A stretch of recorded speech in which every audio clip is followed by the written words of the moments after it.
Welcome back to Growing Your Soul. I'm really glad that you're here. What we have been doing is some spiritual disciplines, and I'm really hoping that you're beginning to notice that things in your life are starting to change. You've been practicing some spiritual disciplines that the church has practiced for more than 1,000 years because they do change the people who participate in them. These disciplines do transform you. They change you. We began by practicing the presence of God. And you'll remember that you keep yourself in a silent, secret conversation with God all day long. And it's a way of beginning the habit of tuning your heart to God. Tuning your heart to God. And keeping your heart tuned to God all day long, no matter what you're doing. No matter what you're doing, you do it for Him. That's practicing the presence of God. And then we moved into the Jesus prayer. Jesus, Son of David, have mercy on me, a sinner. The Jesus prayer is a breath prayer. It's prayed as we breathe in and breathe out. And it reminds us that God is nearer to us than our very next breath. And this one is great as you're falling asleep, or as they've got you on hold, or as you're waiting at a red light. This one is great for times like that. And then we began to practice centering prayer. And this is the one that I have trouble with because it's different from everything else that we did, because you do have to set aside time for it. You don't do it as you're doing your regular day. Kind of take God along with you everywhere. This one, you have to stop your regular day. Set aside time in your regular day for centering prayer. You have to set aside like 15 or 20 minutes as you place yourself in the center of God's love and focus on one of the names of God. Centering prayer is a way just to be with God. And we spent some weeks on that one. And then I invited you to grow in Sabbath keeping because I love Sabbath keeping.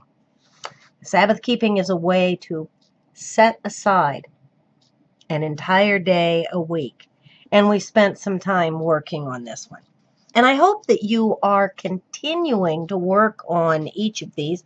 And I hope that you're discovering that you can, in fact, order your day and your week around these disciplines. You will soon find that you actually need to make space for God. You want to make space for God, or to put it another way, you want to bring God into your regular daily life. You want to go through it with God. And you will also soon find that your hectic and demanding schedule will begin to yield to a real desire to spend time in these unforced rhythms of grace. Isn't that a nice way to phrase it? Unforced rhythms of grace, because that's what they are. And why is this? Well, this happens because the Holy Trinity is seeking you out. He's wanting to spend time with you. He's motivating you to want to keep company with Jesus. And transformation happens as you keep company with Jesus. So what I want to advise you to do is spend about 3 weeks practicing all of this together, letting your whole life flow from moment to moment, from day to day. Let your life flow from discipline to discipline. Keep the Sabbath. Get ready for it ahead of time, the way that you're supposed to. And then Enjoy it. Don't do this as something you have to do, something else you have to do on your long list of things that you have to do. Keep the Sabbath. Check. No. Instead, enjoy it. You're giving yourself a breather. You're giving yourself time to play. So practice the presence of God during your daily activities and try the Jesus prayer as you're falling asleep, as you're at every red light, every time that you are on hold. And do set aside time for the centering prayer. This is difficult for me. Maybe it's difficult for you, but it's important to try and do. And just let your regular daily life be wrapped up in these routine spiritual disciplines, in these unforced moments of grace. Try it and see how it works for you when you try and do the whole thing, the whole bunch of it.